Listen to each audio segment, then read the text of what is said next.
A i keni ditur 5 gjërat më të pazakonta që ka ndodhur gjatë xhirimeve dhe pas xhirimeve të filmave horror. Atëherë, nëse don me i kuptu, rikëqyre videon deri në fund. Numër 5. Ngjarje të çuditshme pas xhirimeve. Emrin e kësaj na nuk dimi o shqiptue sepse nuk është e di mirë anglishtën. Në vitin 2013, disa anëtar të ekipit edhe aktorët kanë treguar ndjesi të pazakonta dhe zhurma të çuditshme edhe pas përfundimit të xhirimeve. Numër 4 është vdekja tragjike e aktorit. Emri i filmit është The Crow.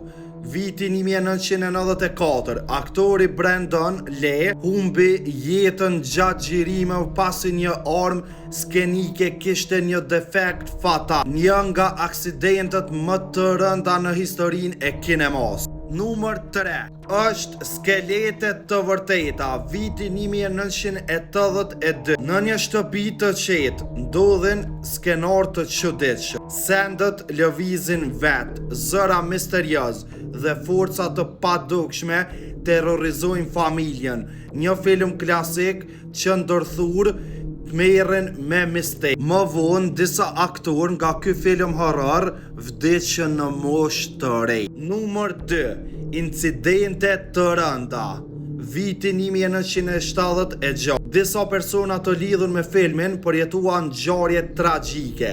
Goditje nga rrufeja, aksidente me makinë, madje edhe një aksident me avion. U përfol gjatë si një film i mallkuar. Dhe numër 1 është zjarri i çuditshëm. Viti 1973. Gjatë xhirimeve ndodhi një zjarr i madh që shkatroi pothuajse të gjithë skenografinë, përveç dhomës së vajzës demonjake. Por disa anëtar të ekipit pësuan lëndime dhe pati edhe vdekje me persona të lidhur me filmin gjatë prodhimit të filmit dhe pas prodhimit të filmit. Pra, këto janë 5 gjërat më të frikshme që ka ndodhur rreth filmave horror. Nëse të ka pëlqyer, bëma follow edhe bëma like, mos harro.